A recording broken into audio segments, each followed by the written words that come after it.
हा जो समोर वृक्ष दिसत आहे हा नानोर्गीचा वृक्ष आहे आणि या वृक्षाखाली बसूनच तुकाराम महाराज ध्यान करत असत आहे. संत तुकाराम महाराज आपल्या अभंगामध्ये असं म्हणतात की जसं दास करी त्यांचा संत दासांच्या दासांचा मग होत कल्पवरी सुखे गर्भवास हरी निजवृत्ती काम परिमुखे तुझे नाम तुका म्हणे सेवे माझे संकल्प वेचावे तुका म्हणे सेवे माझे संकल्प वेचावे. नमस्कार मित्रांनो, स्वागत आहे तुमचं एका नवीन व्हिडिओमध्ये. यामध्ये आज आपण भंडारा डोंगर या ठिकाणाला भेट देणार आहोत. हे ठिकाण पुणे जिल्ह्यातील मावळ तालुक्यामध्ये येते आणि या भंडारा डोंगरावर श्री संत तुकाराम महाराज यांचे मंदिर आहे. या ठिकाणी जाण्यासाठी आपण 2 मार्गांचा वापर करू शकतो. एक म्हणजे पुणे देहूगाव ते भंडारा डोंगर आणि दुसरा म्हणजे तळेगाव चाकण रोड. आपण दुसऱ्या मार्गाचा वापर करून या ठिकाणी जाणार आहोत, तो म्हणजे तळेगाव चाकण रोड. या ठिकाणी येण्यासाठी देहू गावामधून तळेगाव बस सुद्धा येतात. या बस भंडारा डोंगराच्या पायथ्याला आपल्याला सोडतात. तिथूनही आपण या ठिकाणी जाऊ शकतो. आपल्याला माहीत आहे इंद्रायणी काठी देवाची आळंदी, तीच इंद्रायणी नदी जी सह्याद्री पर्वतरांगांमध्ये लोणावळ्याजवळ उगम पावते, ती पुढे पुणे जिल्ह्यातील मावळमधून पूर्वेकडे वाहते. कामशेत, इंदोरी, देहू आणि आळंदीमधून जाते. पुढे जाऊन ती तुळापूर येथे भीमा नदीमध्ये विलीन होते आणि हीच ती इंदोरी येथील इंद्रायणी नदी. या पुलावरून आपल्याला सरळ पुढे जायचं आहे आणि पुढे 2 किलोमीटर गेल्यानंतर आपल्याला डाव्या बाजूला ही भंडारा डोंगर पायथ्याची कमान लागते. तुम्ही जर चाकण तळेगाव रोडने येत असाल तर ती तुम्हाला उजव्या बाजूला लागेल आणि तुम्ही तळेगाववरून चाकण रोडने जात असाल तर ती कमान तुम्हाला डाव्या बाजूला लागेल. या कमानीमधून आतमध्ये गेल्यावर आपल्याला जो रोड लागतो त्या रोडने सरळ पुढे जायचं आहे. खूप सुंदर असा हा घाट माथ्याचा रोड आहे.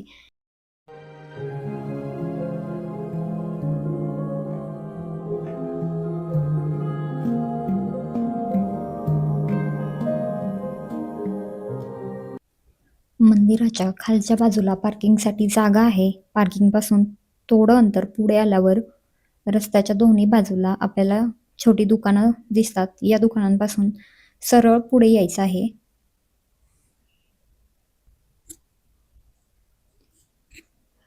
आणि इथून आपल्याला काही पायऱ्या लागतील. या पायऱ्या चढून वरती जायचं आहे. पायऱ्या चढून वरती येत असताना हे जे बांधकाम चालू आहे ते नवीन मंदिर आहे आणि याच मंदिराच्या बाजूला संत तुकाराम महाराजांचे जुने मंदिर आहे ते आपण पाहणार आहोत.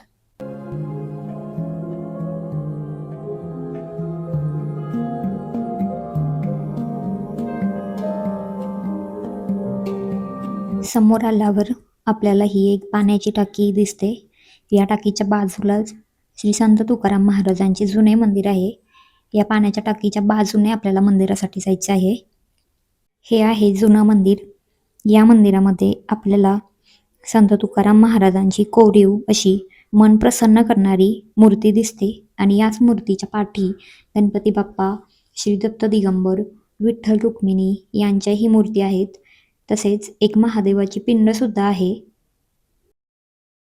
याच मंदिराच्या बाजूला मगाशी आपण पाहिलेलं नवीन मंदिराचं बांधकाम चालू आहे ते आपण पाहणार आहोत. तुम्हाला असा प्रश्न पडला आहे का, या ठिकाणी संत तुकाराम महाराजांचेच मंदिर का?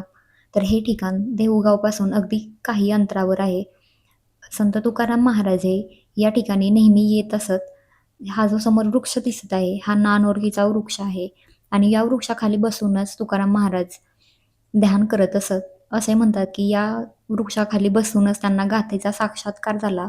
या ठिकाणी बसून त्यांनी गाथा लिहिली. या वृक्षाच्या पाठी आपल्याला हे नवीन मंदिर पाहायला मिळेल. तुम्हाला माहीत आहे का, अयोध्येमधील राम मंदिराला जो दगड वापरला गेला आहे तोच दगड या मंदिराला देखील वापरला गेला आहे. त्याच दगडामध्ये या मंदिराचं बांधकाम केलं गेलं आहे.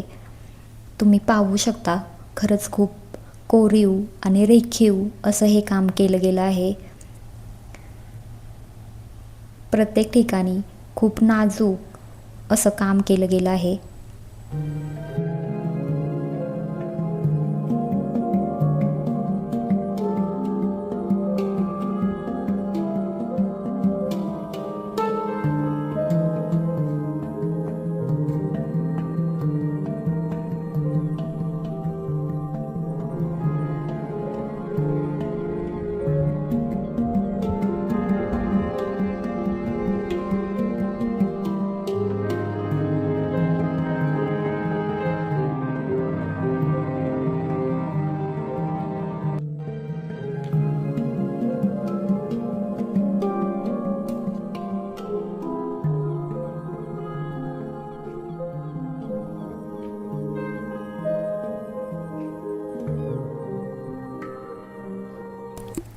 संत तुकाराम महाराजांनी वारकरी संप्रदायाला नवीन दिशा दिली.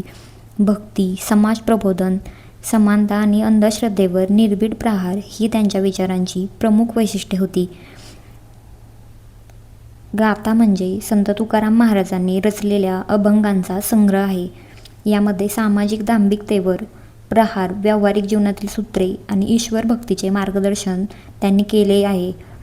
आणि अशा गाथेचा ज्या ठिकाणी महाराजांना साक्षात्कार झाला ते हे ठिकाण.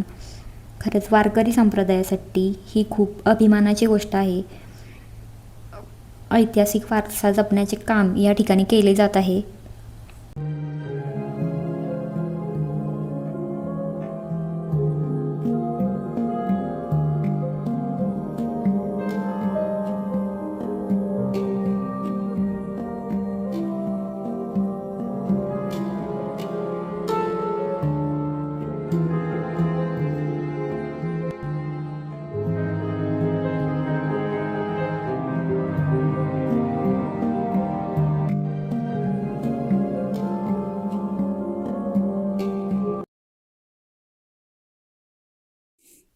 ही मंदिराच्या बाहेरील बाजू आहे. तुम्ही पाहू शकता किती सुंदर काम केलेलं आहे. या मंदिराच्या प्रत्येक खांबावर अनेक प्रकारच्या देवी देवतांच्या मूर्ती कोरल्या गेल्या आहेत आणि या मूर्ती खूप सुरेख आणि सुबक अशा आहेत. खरंच पाहतच बसावं असं हे सर्व आहे आणि कितीही पाहिलं तरी सुद्धा मन भरत नाही. अजूनही या मंदिराचं काम चालू आहे. मंदिर पूर्णपणे तयार झाल्यावर या सर्व गोष्टी आणखीन सुंदर आणि सुरेख दिसतील. खरंच ही अतिशय सुंदर, मनाला मोहून टाकणारी कलाकुसर केली गेली आहे. या ठिकाणी आल्यावर मन पूर्ण प्रसन्न आणि भक्तिमय होऊन गेलं आहे. संत तुकाराम महाराज आपल्या अभंगामध्ये असं म्हणतात की, "अस दास करी त्यांचा, संत दासांच्या दासांचा, मग होत कल्पवरी, सुखे गर्भवास हरी, निजवृत्ती काम, परिमुखे तुझे नाम, तुका म्हणे सेवे, माझे संकल्प वेचावे, तुका म्हणे सेवे, माझे संकल्प वेचावे." संत तुकाराम महाराज म्हणतात, जे कोणी संतांचे दास आहेत त्यांच्या दासांचा दास म्हणून मला सेवा करू द्या. त्यासाठी हे हरी अनेक कल्पांपर्यंत गर्भवास मिळाला तरी चालेल, मला त्यात सुख वाटेल. नीच कामे करून उपजीविका करावी लागली तरी चालेल, पण मुखामध्ये तुझे नाम कायम असावे. तुकाराम महाराज म्हणतात, तुझ्या दासांच्या सेवेचा संकल्प माझ्या मनात नेहमी असावेत. तुम्ही या ठिकाणी आला आहेत का? जर नसाल आलात तर खरंच खूप छान सुंदर असं हे ठिकाण आहे. एकदा तरी नक्की भेट द्या. खूप छान असं निसर्ग सौंदर्य या ठिकाणी तुम्हाला अनुभवता येईल. आणि जर तुम्ही या ठिकाणाला भेट दिली असेल तर तुमचा अनुभव कमेंट करून नक्की सांगा. भेटूयात एका नवीन व्हिडिओसोबत. रामकृष्ण हरी.